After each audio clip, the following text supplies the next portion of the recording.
YouTube पे आने का ख्याल या वीडियोस बनाने का ख्याल कब आया आपके जहन में? तो आप यकीन नहीं करेंगे, मुझे मेरे फॉलोअर्स ये कहते थे कि अफान भाई आप टिकट लगा लिया करें।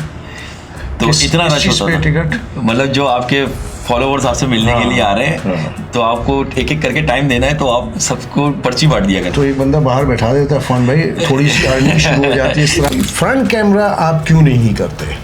कोई खास रीज़न? कुछ मरतबा ऐसा हुआ कि मैंने पान खाया और पान खा के मैंने उसको मतलब स्प्लिट किया, और करने के बाद जो है वो मैंने जब अपनी वॉइस चलाई तो मेरे पास यहाँ तक कमेंट्स आ गए कि यार अफान भाई कोई एथिक्स होते हैं यूट्यूब पे आप चला रहे हैं, दुनिया में देख रही है आपको, तो ये सोचते हैं कि यार ये यूट्यूब है ऐसी फालतू की चीज़ है। नहीं भाई, यूट्यूब से बड़ी इनकम कोई नहीं है, यूट्यूब से बड़ा प्लेटफॉर्म इस वक्त कोई नहीं है। 2 साल हो गए। 2 साल। कितने फॉलोअर्स हो गए अब तक? आज हम यहाँ बैठे हैं तो GFS की वजह से बैठे हैं, अपने घर में बैठे हैं GFS की वजह से बैठे हैं। आज अगर मैं यहाँ पर आपको इंटरव्यू दे रहा हूँ तो GFS की वजह से। तो ये जो तो आपने इतने तमगे लगाए हुए हैं, ये GFS नहीं दिया? नहीं सर, ये मैं जब आर्मी में था उस वक्त ये मिला था, और जब मैं एयरफोर्स में था तो ये मिला था, और जब मैं नेवी में था तो ये मिला था।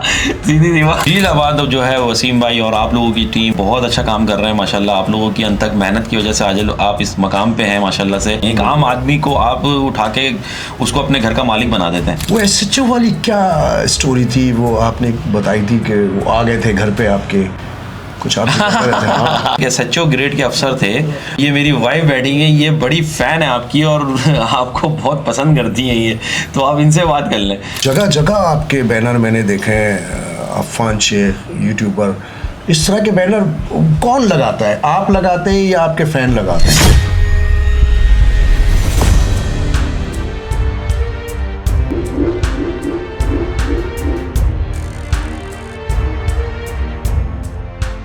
अस्सलाम वालेकुम, मैं हूं हसन रज़ा इस्फ़ानी। आज फिर एक बहुत अहम शख्सियत के साथ आपके सामने पेश हुआ हूं। पॉडकास्ट में बहुत मुख्तलिफ शख्सियत मेरे साथ यहाँ पर मौजूद रही हैं जिनका ताल्लुक़ किसी न किसी तरह कंस्ट्रक्शन से रहा है, जिसमें बहुत बड़े बड़े नाम भी हैं। लेकिन आज मैंने ख़ास तौर पे नॉर्थ टाउन रेजिडेंसी फ़ेज़ 1 की एक ऐसी शख्सियत को यहाँ पर बुलवाया है जिनका ना सिर्फ कंस्ट्रक्शन से ताल्लुक़ है बल्कि एक बहुत जाने मानी शख्सियत है। यूट्यूब के हवाले से काफ़ी काम किया है इन्होंने। अस्सलाम वालेकुम अफान भाई, कैसे हैं आप? वालेकुम अस्सलाम अस्मानी भाई, खैरियत से हैं सर आप? अल्लाह का शुक्र। अफान भाई, अफान शेख इनका पूरा नाम है। अफान भाई, कब से आपने ये यूट्यूब का आगाज़ कब से किया? यूट्यूब का आगाज़ मैंने 2000 प्रॉपरली जो किया 2022 से किया। 2022 से प्रॉपर जिसे कहते हैं अपलोड करना।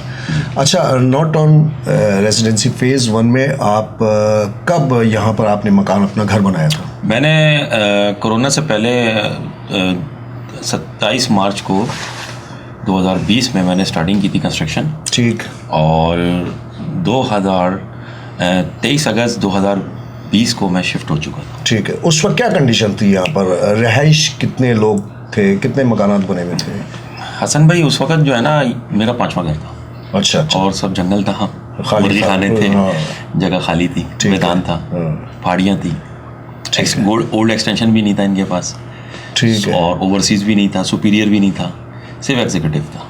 यानी कि अकेले अकेले राज कर रहे थे यहाँ पर आप? जी, मैं यही कह सकते हैं, मैं अकेला ही आया था। फिर उसके बाद यूट्यूब पे आने का ख्याल या वीडियोस बनाने का ख्याल कब आया आपके जहन में? यूट्यूब को 1 साल हो गया था तो मैं तन्हाई था और इक्का दुक्का कंस्ट्रक्शन आगे पीछे हो रही थी, तो मेरे पास यही ख्याल आया कि यूट्यूब बनाया जाए, लोगों को अवेयरनेस दी जाए। और एक इतना अच्छा बिल्डर हमारे इरफान साहब हैं, उन्होंने इतनी अच्छी सोसाइटी बनाई है। एक आम आदमी को जिसकी अपनी ज़मीन नहीं है, छत नहीं है, किस्तों पे उसको जो है वो अपना घर बनाने का मौका मिला।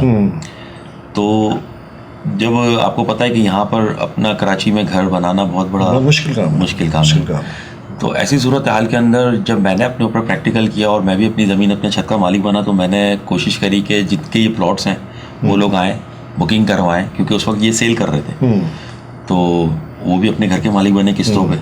तो ये बहुत अच्छी एक डील की हुई थी GFS ने। हाँ। और मैं चाहता था कि पूरा कराची उससे फ़ायदा उठाए। हाँ, और मेरा ख्याल है कि आप ये इसलिए भी कर रहे होंगे कि आप चाहते थे कि आबादी तेज़ी से बढ़े ताकि आपका अकेलापन भी थोड़ा कम हो। नहीं सर, मैं तो कराची के गुंजान इलाके शादमान टाउन से आया हूँ, और शहर में मेरी जॉब थी, प्रोफेशन था मेरा, तो बस सुकून की वजह से। सुकून की वजह से सुकून बहुत था। और मैं ये कभी नहीं चाहता कि यहाँ आबाद होती जगह, लेकिन आबादी भी ज़रूरी है, हाँ, क्योंकि आपको पता है आपके बच्चे हैं साथ में, हाँ, आपकी पूरी फैमिली है, तो वो रोज़मर्रा के एक मामलात हैं। जी बिल्कुल ऐसे। ठीक है। अच्छा अफान भाई, आपका ताल्लुक़ उससे भी है कंस्ट्रक्शन से, मतलब कि आप प्लॉट पे मकान वगैरह बनाते हैं, बिल्ड करते हैं ना, तो वो सिलसिला कब शुरू किया आपने? दरअसल मुझे तो खैर अली बेबी नहीं पता थी कंस्ट्रक्शन की, जिसको आप ABC कहेंगे। तो मैंने अपना घर बनाया तो मुझे तो कुछ नहीं पता था। फिर उसके बाद ये था कि अल्हम्दुलिल्लाह जब मैंने YouTube स्टार्ट किया तो लोगों ने मुझ पर एतमाद किया। एक हमारे मुस्तफ़ा अंसारी साहब होते हैं, R1877, जिसकी आपने वीडियो भी बनाई है। हाँ ठीक है। और वो मेरे कच्चे घर में, यानी यूँ समझ लें मेरा घर प्लास्टर भी नहीं था, और वो मेरे पास आए और मुझे कहने लगे अफान भाई आप कर लोगे? तो मैंने कहा मैं क्या कर लूँगा भाई? कहने लगे कंस्ट्रक्शन आप कर लोगे, हम आपसे करवाना चाहते हैं। ठीक है। तो मैंने कहा भाई मेरे पास तो ना प्रोफेशन टीम है, ना मेरे पास बहुत सारी इसमें शोबे जो हैं वो इन्वॉल्व होते हैं, तो मेरे साथ नहीं है वो, तो मुझे तो बहुत हार्ड लगी। कहने लगे नहीं आप कर लोगे। तो उनका ये कॉन्फिडेंस मुझे जो है, मुझे हिम्मत दी उन्होंने, बिल्कुल उन्होंने मुझे मोटिवेट किया, और मैंने भी पीछे नहीं हटा, और मैंने कदम बढ़ा। अल्लाह पाक ने मुझे सुरखुरू किया। आज मैं अल्हम्दुलिल्लाह मैं एक्सकवेशन करी है मैंने आज अपने 13वें प्रोजेक्ट की। अच्छा, फेज़ 1 में? एक मेरा फेज़ 2 में, बाकी 12 प्रोजेक्ट मेरे फेज़ 1 में ही है। अच्छा, ज़बरदस्त मुख्तलिफ ब्लॉक्स में। ज़बरदस्त। अच्छा अफान भाई, यूट्यूब के हवाले से आपसे बात कर रहा हूँ। माशाल्लाह से आपको लोग पहचानते हैं, जानते हैं, आपने खासा काम किया है ना, तो कैसा लगता है? फ़ैन जैसे हैं आपको मिलते भी होंगे फ़ैन, तो कैसी फीलिंग क्या आती है उस दरमियान? फ़ैन जब मिलते हैं तो उसकी फीलिंग ही बिल्कुल आउटस्टैंडिंग होती है। और शुरू में जब मैंने स्टार्ट किया था तो आपको शायद यकीन नहीं आएगा मेरी बात को कि मुझे मेरे जो फॉलोअर्स थे जब मेरे घर पे विज़िट करने आते थे, क्योंकि उस वक्त मेरे पास मेरी दुकानों का पोजीशन भी नहीं था, तो मैं अपने घर से ही सारा कुछ चला रहा था। तो आप यकीन नहीं करेंगे, मुझे मेरे फॉलोअर्स ये कहते थे कि अफान भाई आप टिकट लगा लिया करें। तो इतना रश होता था, टिकट मतलब जो आपके फॉलोवर्स आपसे मिलने के लिए आ रहे हैं, तो आपको एक एक करके टाइम देना है, तो आप सबको पर्ची बांट दिया करते। तो एक बंदा बाहर बैठा देता है, अफान भाई थोड़ी सी अर्निंग शुरू हो जाती है इस तरह। नहीं, मेरे 2 गेट तक कॉर्नर का घर था, तो मैं इधर से भी अटेंड कर रहा था, मैं इधर से भी अटेंड करता था। तो अल्हम्दुलिल्लाह मुझे बहुत अच्छा मेरे फॉलोवर्स ने, मेरे फैंस ने मुझे रिस्पॉन्स दिया, और वो ही फैंस मेरे साथ अटैच हुए अल्हम्दुलिल्लाह। उन्हीं के मैंने कंस्ट्रक्शन करे, उन्हीं के साथ मैंने सेल परचेज करी, उन्हीं ने मुझे इस प्रोफेशन के अंदर मजबूर किया कि मैं अपने पुराने 25 साल एक्सपीरियंस को छोड़ के, उस प्रोफेशन को छोड़ के, इंपोर्ट एक्सपोर्ट के, और मैं इस लाइन पे हूँ। ठीक है। अच्छा अफान भाई, एक बात पूछनी थी आपसे, वो ये है कि अलाटीज़, यहाँ आप इतने पुराने यहाँ रह रहे हैं, आपका GFS से भी ताल्लुक़ है, अलाटीज़ में भी उठना बैठना है, आपकी इज़्ज़त करते हैं बहुत, तो क्या वजह है कि इतनी आपकी इज़्ज़त की जाती है? अलाटीज़ जो आपकी इतनी इज़्ज़त, ये मोहब्बत है, मैं कहूँगा आपकी जैसे मोहब्बत है, इस तरह लाटियों की भी मोहब्बत है। आपने भी मोहब्बत में मुझे इनवाइट किया यहाँ पे, और आपसे भी मेरी कैसी है वो तो आप मुझे ज़्यादा बेहतर समझ सकते हैं।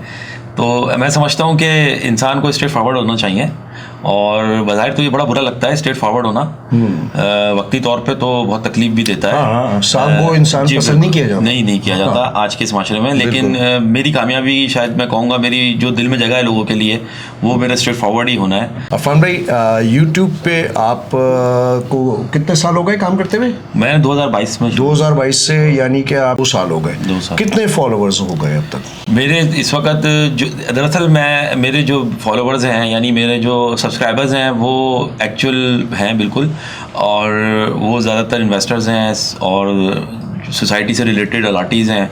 अब तो उसमें से बहुत सारे मेजॉरिटीज़ ने जो है वो घर भी बना लिए हैं, और काफ़ी परचेजिंग भी उन्होंने की हुई है। गाय बगाए ज़्यादातर ओवरसीज़ हैं, पाकिस्तानी, और अब माशाल्लाह से वो लोग भी बहुत इंटरेस्ट ले रहे हैं कंस्ट्रक्शन करने में और यहाँ पे शिफ्ट होने में, तो उस हिसाब से जो है। अच्छा ठीक है। अच्छा, YouTube पे 2 तरीक़े से काम किया जाता है। एक तरीक़ा वो कि फ्रंट ऑफ कैमरा होता है, एक बैक ऑफ कैमरा होता है, यानी कि आप जिस तरह करते हैं। जी। आपकी वीडियोस मैंने ये देखी है कि आप कैमरे के पीछे से जी, आपकी वॉइस माशाल्लाह बहुत प्यारी, आपकी आवाज़ है, आपका अंदाज़ बड़ा अच्छा है, आप बहुत फ्लो में बोलते हैं और बहुत डिटेल से वीडियो करते हैं, इसमें कोई शक नहीं है, 2 राय नहीं है इसमें। तो आप को फ्रंट कैमरा आप क्यों नहीं करते? कोई ख़ास रीज़न? फ्रंट कैमरा दरअसल थोड़ा सा मेरा ताल्लुक जो है वो दावत से है, तो इस वजह से मैं फ्रंट पे नहीं आता हूँ, क्योंकि ये थोड़ा ऑकवर्ड समझ जाता है और फिर इंसान कभी किसी वक्त किसी हुलिये में होता है और फ्रंट पे आगे फिर बड़ा प्रॉपर होना पड़ता है। तो मैंने लोगों को इतनी अवेयरनेस दी है। मेरे इस वक्त वीडियोस अगर मेरे चैनल पे देखेंगे तो 900 अबव हैं, 900 अबव हैं वीडियोस, खाली जो GFS को ही बिलोंग करती है, इसी से रिलेटेड है। तो इतनी ज़्यादा वीडियोस इतने शॉर्ट टाइम के अंदर बनाना पॉसिबल नहीं था अगर मैं अपनी ड्रेसिंग को फॉलो करता। हाँ, वो उसके फिर बड़े जी हो जाते हैं फॉर्मेलिटीज में आ जाता है। कुछ मरतबा ऐसा हुआ कि मैंने पान खाया और पान खा के मैंने उसको मतलब स्प्लिट किया और करने के बाद जो है वो मैंने जब अपनी वॉइस चलाई तो मेरे पास यहाँ तक कमेंट्स आ गए कि यार अफान भाई कोई एथिक्स होते हैं, यूट्यूब पे आप चला रहे हैं, दुनिया में देख रही है आपको, तो कम से कम पान गुटखा वगैरह मत साउंड सिस्टम तो सेट कर ले, आप कितनी प्यारी आवाज है। तो ये चीज जो है ना सर, फिर मुझे पूरा प्रॉपर ऊपर आना पड़ता है, तो मैंने बैक पे ही रहना पसंद किया। और इसमें कोई आपका अंदाज बहुत अच्छा है, बैक पे रहने के बावजूद आप बहुत अच्छी तरीके से। एक वाकया आपके साथ पेश आया था, आपने शायद जिक्र भी किया था, वो SHO वाली क्या स्टोरी थी? वो आपने बताई थी कि वो आ गए थे घर पे आपके, कुछ आप बता रहे थे। हाँ, वो आपकी फैन जी मेरे फैन थे वो, अल्हम्दुलिल्लाह। मेरे पास ज़्यादातर मुझे जो आपको पता है कि कंस्ट्रक्शन और प्रॉपर्टी के हवाले से ज़्यादातर ख़वातीन का ही इंटरेस्ट होता है घर बनाने का। बिल्कुल बिल्कुल। तो ख़वातीन जो होती हैं, जाहिर बात है वही घर बनवाती हैं और बनाने का उन्हीं को जुस्तजू होती है, क्योंकि मर्दों को तो वो कहा जाता है कि ये कर दें ये कर दें कर दें। तो वो सीन ऐसा था कि वो तो एक स्पेशल था कि वो एक SHO ग्रेड के अफसर थे और उनकी वो जब आए अपनी गाड़ी में, माशाल्लाह गाड़ी भी ठीक ठाक थी उनकी, नई 0 मीटर, तो वो आते के साथ ही उतरते के साथ ही मुझे कहने लगे यार मैं बड़ा मुश्ताक हूँ आपसे मिलने का और आज मेरी आपकी मुलाकात हो गई। तो ये मेरी वाइफ बैठी है, ये बड़ी फ़ैन है आपकी और आपको बहुत पसंद करती हैं ये, तो आप इनसे बात कर लें। तो वो उनसे बात करने के लिए मैं 5 मिनट झेप गया भाई। वो कह रही है ये आपको देखती हैं, आज सुबह शाम रात दिन आपको देखती रहती हैं। तो दरअसल उनका देखना भी इसी रिलेटेड से था कि अफान भाई जो बताते हैं वो इतना खुल के बताते हैं, इतनी डिटेल में बताते हैं कि एक आम आदमी, मतलब एक आम यूट्यूबर, या मैं कहूँगा कि वो उस तरीके से उस डीप तक नहीं जा पाता जितनी ग्राउंड रियलिटी में आप खुल के बताते हैं। तो शायद यही वजह थी कि मुझे ज़्यादातर ख़वातीन जो हैं वो मेरी बातों को सुनती हैं और वो अपने हस्बैंड को या अपने ब्रदर्स को वो करती हैं। अच्छा अफान भाई, एक नॉर्मल मुल्की हालात के बारे में सवाल है। आपको पता है मईशत बहुत अजीब दौराहे पे है, मुल्क का सिस्टम भी बैठा हुआ है, सारे मसले मसाइल अपनी जगह, महंगाई बहुत बढ़ गई है। तो इस महंगाई के आलम में आप किस तरह मैनेज करते हैं? अगर आपको कोई आपसे मकान बनवाए तो उसमें तो लागत बहुत ज़्यादा आ जाती है जी, तो उसमें आपके पैसे रुकते हैं, कोई इस किस्म की प्रॉब्लम भी आती है कभी? अल्हम्दुलिल्लाह अभी तक तो मेरे साथ जो क्लाइंट है, मेरा तो शुरू से एक वो रहा है मोटिव के, मतलब कि थोड़ा थोड़ा करके बनाए। तो मैं कभी भी मैंने फुल डन पे काम नहीं किया।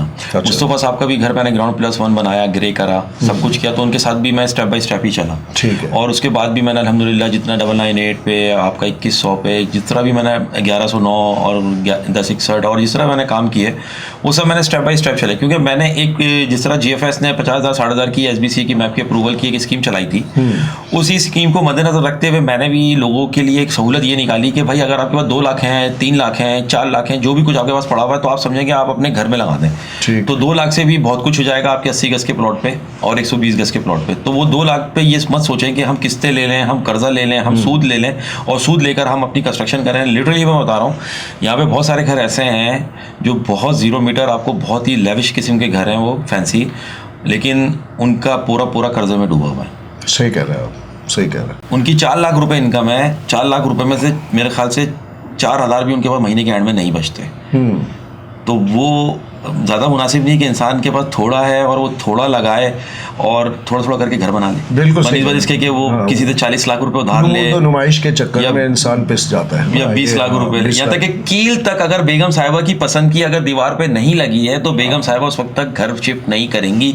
ये ख़वातीन ने मर्दों को यहाँ पे देखें मजबूर कर दिया। नहीं, हाँ, वो इसलिए कि घर से बाहर एक औरत का बड़ा रिश्ता होता है और इस मामले में औरत सेंसिटिव भी होती है घरेलू मामलात में। उसका राइट भी है, उसका हक भी है औरत का अपने घर की खूबसूरती के हवाले से। अफान भाई, जगह जगह आपके बैनर मैंने देखे हैं, अफान शेख यूट्यूबर, इस तरह के बैनर कौन लगाता है, आप लगाते हैं या आपके फैन लगाते हैं? मेरी लेबर है अल्हम्दुलिल्लाह, मेरा स्टाफ भी काम कर रहा होता है, टीम है मेरी पूरी, मैं उसके साथ ही काम कर रहा होता हूँ। तो जब मुझे कुछ कहीं पे अगर मेरा नया प्रोजेक्ट चल रहा होता है तो मैं अपने बैनर लगवा देता हूँ। और मेरे बैनर भी अल्हम्दुलिल्लाह मैं खुद नहीं बनाता हूँ, मेरे सब्सक्राइबर हैं, बहुत अच्छे नाम है उनका, राशिद भाई हैं, हमारे मेमार में रहते हैं, बहुत मुझे पसंद करते हैं, प्रिंटिंग से उनका ताल्लुक है। मेरे विजिटिंग कार्ड भी वही छपवाते हैं फ्री ऑफ कॉस्ट, और साथ में जो है क्या कहते हैं मेरे बैनर्स वगैरह, मेरी जो है क्या कहते हैं पोस्टें भी अक्सर वो जो होती हैं वो वही बना के मुझे सेंड करते हैं, तो वही मैं अपलोड कर देता हूँ। बहुत ज़बरदस्त, अल्हम्दुलिल्लाह। बहुत ज़बरदस्त। अफान भाई, आपने माशाल्लाह बड़ी इज़्ज़त कमाई है, बड़ा टाइम दिया है इसमें, आप कंस्ट्रक्शन को भी देख रहे हैं, यूट्यूब को भी देख रहे हैं, जीएफएस बिल्डर्स और डेवलपर्स के हवाले से क्या आप कोई आपके अपने दो अल्फाज जीएफएस के? जीएफएस तो सर देखें एक आइकॉन है और एक ब्रांड है। अब जीएफएस तो वो मतलब दरख्त बन चुका है माशाल्लाह से, क्योंकि नॉर्थ टाउन से जीएफएस है। हाँ। और यही वो नॉर्थ टाउन है जहाँ से मैं भी हूँ, और यही वो नॉर्थ टाउन है जिसने बहुत सारी चीज़ों, बहुत सारे लोगों को उनके प्रोफेशन से हटा के अपने साथ जोड़ लिया। ऐसे ही बहुत सारे लोगों ने अपनी जर्नी तब्दील कर दी। हाँ। तो ये जीएफएस में सारा क्रेडिट इरफान साहब को जाता है, बिल्कुल सीधी सी बात है। और मैं तो सारा क्रेडिट इरफान साहब को देता हूँ, उन्होंने ज़मीन से उठा के इंसान को, एक आम आदमी को आसमान पे बिठा दिया। बिल्कुल। और मैं ये नहीं कहूँगा कि मैं आसमान पे नहीं हूँ, लेकिन मैं भी अपने आप को आसमान पे समझता हूँ। बिल्कुल। जो इज़्ज़त मिली है ये बहुत मामूली चीज़ नहीं है, ये बहुत बड़ी बहुत बड़ी इज़्ज़त है, बहुत बड़ा नाम है, बहुत बड़ी इसका वो होता है। तो बस मैं तो ये आसानी से नहीं इतनी आसानी से नहीं मिलती है। और फिर सबसे बड़ी बात, जब मैं शुरू में मैंने जो है क्या कहते हैं व्लॉगिंग की, तो व्लॉगिंग पे मुझे ज़ुबैर भाई और तैयब भाई को मैं तहे दिल से शुक्रगुजार हूँ कि वो मेरा हर जगह पे ख्याल भी करते हैं, और उन्होंने मुझे इरफान साहब के थ्रू जो है वो मुझे कैमरा भी गिफ्ट किया। हाँ, DSLR मुझे उन्होंने वो गिफ्ट भी किया था, और मैंने उससे कुछ थोड़ा सा काम भी किया, लेकिन थोड़ा सा क्योंकि वो इतना प्रोफेशनल मैं नहीं था। हाँ, तो मैंने उसको यूज़ नहीं किया, वो आपके उसमें आता नहीं था, मेरे डोमेन में नहीं आ रहा था, इस वजह से मैं, क्योंकि मेरा स्टाइल दूसरा है। जी मैं रफ एंड टफ थोड़ा सा, वो स्टाइल दूसरा है, वो मोबाइल इससे बनाने वाला आपका स्टाइल है। आज हम यहाँ बैठे हैं तो जीएफएस की वजह से बैठे हैं, अपने घर में बैठे हैं जीएफएस की वजह से बैठे हैं। आज मैं अगर रियलेटर हूँ तो जीएफएस की वजह से हूँ, आज मैं अगर कॉन्ट्रैक्टर हूँ जीएफएस की वजह से हूँ, आज अगर मैं यहाँ पर आपको इंटरव्यू दे रहा हूँ तो जीएफएस की वजह से। तो ये जो तो आपने इतने तमगे लगाए हुए हैं, ये जीएफएस ने दिया? नहीं सर, ये मैं जब आर्मी में था उस वक्त ये मिला था, और जब मैं एयरफोर्स में था तो ये मिला था, और जब मैं नेवी में था तो ये मिला था। सीधी सी बात है। मतलब ये जगह पे आप ये ब्रांड का कुर्ता है, ये ब्रांड का कुर्ता है। मैं तारिक रोड पे गया था तो मुझे अच्छा लगा था, मैंने वहाँ से ब्रांड का ताल लिया। बहुत जबरदस्त स्टाइल, बड़ा अच्छा लग रहा है। अफान भाई इस उम्र में अच्छा नहीं लगता, लेकिन बस उम्र का शौक से कोई ताल्लुक नहीं होता, उम्र का शौक से कोई ताल्लुक नहीं होता। कुछ चीज़ें शो ऑफ भी करनी पड़ती हैं अपनी शख्सियत के हवाले से। जैसे आपने कहा कि फ्रंट ऑफ कैमरे के लिए तैयारी करनी पड़ती है, तो उसमें उम्र का कोई ताल्लुक नहीं। अगर मेरी उम्र ज़्यादा है और मैं फ्रंट ऑफ कैमरा काम कर रहा हूँ तो मुझे लोगों को दिखाने के लिए मेंटेन रहना पड़ेगा।